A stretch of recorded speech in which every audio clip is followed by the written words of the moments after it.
ñu ngi leen di nuyu di leen jaajëfal yéen ñi nga xamante ne ni yéenay suivre chaîne bi di Xalaat TV ñu leen di dalalaat ci seen nouvelle vidéo. yu fi amoon la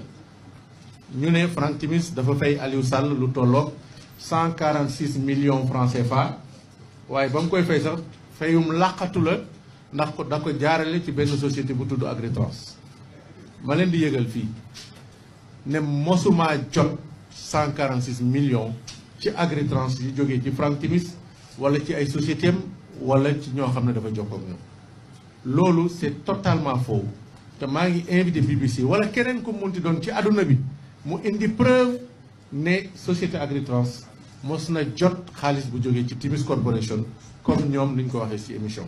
yéen a ko déggandoo Alioune Sall ci conférence de presse bi mu defoon gannaaw bi BBC defee ab enquête ci corruption bi nga xam ne dañ ko ci tudd mu doon weddi $250,000 yi nga xamante ni jot na ko tukkee ci Franck Timis waxoon nañ ko ci ab vidéo moom kàddu Aliou Sall yi dara nekku ci dëgg parce que enquête bi BBC fësal wane nañ ci bépp facture buy wane ni jot na xaalis te ñu ngi ko jaarale ci société bii di Agritrans bi nga xam ni moom moo ko créé. léegi nag quelques semaines lañ ci teg El Hadji Hamidou Kassé di conseiller en communication wu Macky Sall dëggal ni Aliou Sall jot na xaalis boobu lee mi ngi ko xamle ci TV5 Monde ci édition bii ñuy dippee journal international ñu déglu ko ñëwaat. Je crois qu'il y a de l'amalgame.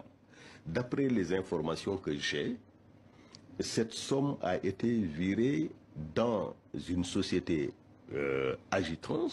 de Michel Sall pour le paiement d'une mission de consultation dans le secteur agricole. Donc ça, c'est de l'amalgame. Ça n'a strictement rien à voir. Alors, c'est votre explication? Non, ce n'est pas une explication, c'est de l'information. C'est de l'information. Comme je disais, c'est d'ailleurs une question tout à fait de l'ordre du privé, parce que Michel Sall s'est défendu. Je pense que on doit prendre également en compte les arguments qu'il a développés. Il a montré que ça, c'est une somme qui a été virée dans un compte parce que résultant d'une mission de consultation. Alors, il y a... ci vidéo bi El Hadji Hamidou Kassé ne Aliou Sall jot na effectivement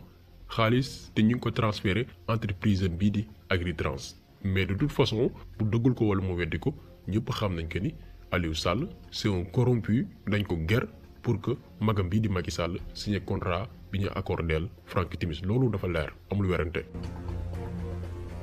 mais li reetaan lu ci sorti El Hadji Kassé bi mooy nee na Aliou Sall li tax mu jot xaalis bi mooy da doon defal ay service de consultance kii di Franck Timis ci wàllum mbay maanaam agriculture mais ñii kan la ñu yàpp loolu la ñuy laaj lan la ñu yàppee sénégalais yi li leen di wax mooy bu ñuy jibal seen kàddu nañu respecté tuuti sénégalais yi parce que mënuñu di jàkkaarloog sénégalais yi di wax ak ñoom comme si que dañuy wax ak ay nit yu yeewul ay nit yu amul xel même bu fekkee ni am na ñenn ci sénégalais yi nga xam ni xamuñ bu baax lu jëm ci wàllum pétrole ak yu ni mel ay doomi aadama ñi ngi fi di wax ak ñoom di leen leeralal pour que ñu xam lan moo xew ci dossier boobu noonu kenn nelawatul léegi en tout cas ñun ci suñu wet ñi ngi def suñu kéemtalaay kàttan te duñu bàyyi duñu tàyyi di wax pour que sénégalais yi xam naka la ñuy def ci seen alal ji nga xam ne ñoom ñoo ko moom moo xam ñu yeewu ci taxaw temm xeex ko baax na xayrul mais l'essentiel mooy dinañ def suñu kéemtalaay kàttan ba lépp lu ñu warloog askan wi ñu xam li xew naka lañ ciy def ci li nga xam ne mooy seen ressource muy pétrole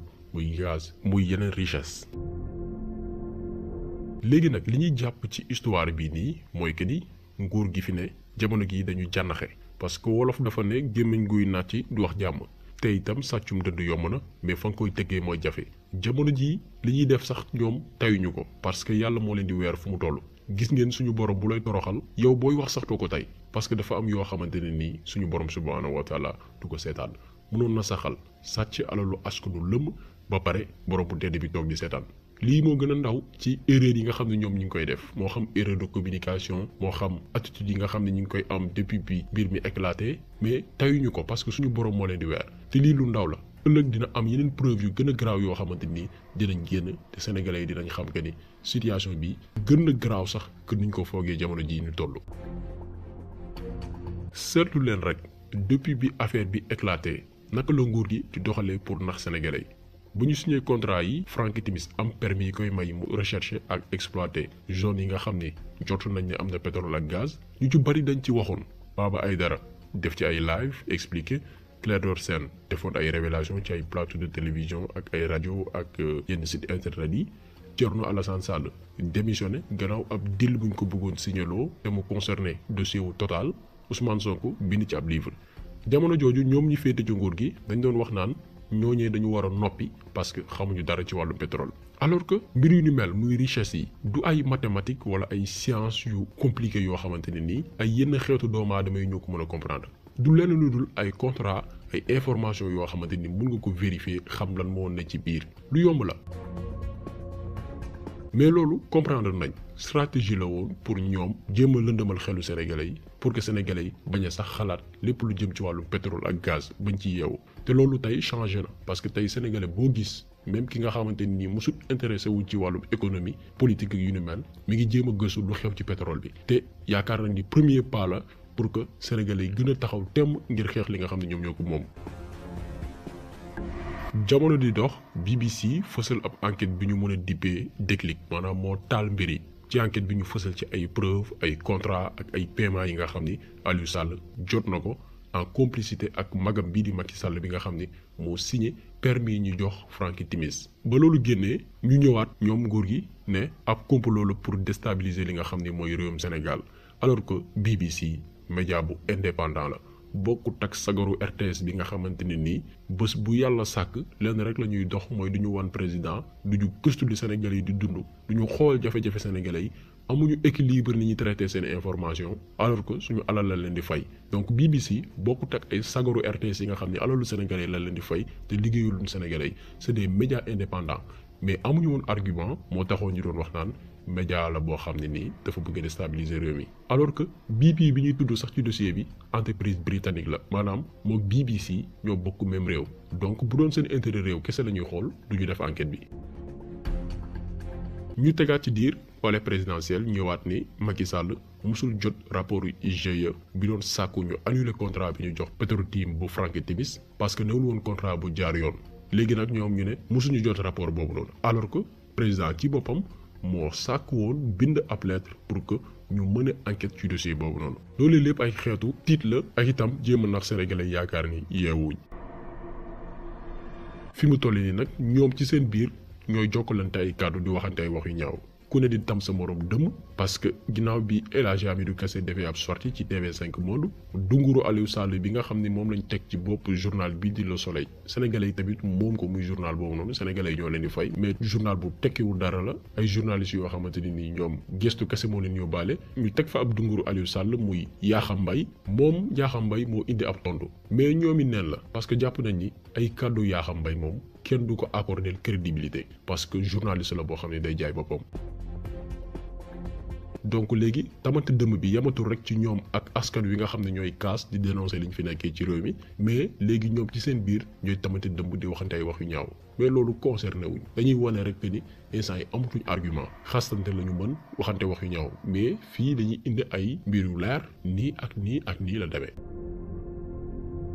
léegi nag yaakaar na ni li ëppoon solo ci pétrole beeg gaz bi gën a ressources yi daanaka yu ci bari wax nañ ko te duñu mës a arrêté dañuy wëy di ci wax à chaque fois que ni jot nañ information yu bees ci mbir moomu dañuy rek inciter sénégalais yi ñaax leen ñu bañ a bàyyi li nga xam ne mooy combat bi tey. collectif aar lu ñu bokk mu concerné sénégalais yëpp du mbirum parti politique du mbirum société civile du mbirum ay doomi aadama yu yëngu ci wàllum àq ak yelleefu doomi aadama collectif boobee day wëy di organiser ay manifestations combat wu ñëpp la parce que avenir yu réew mi jamono ji moo nekk en jeu.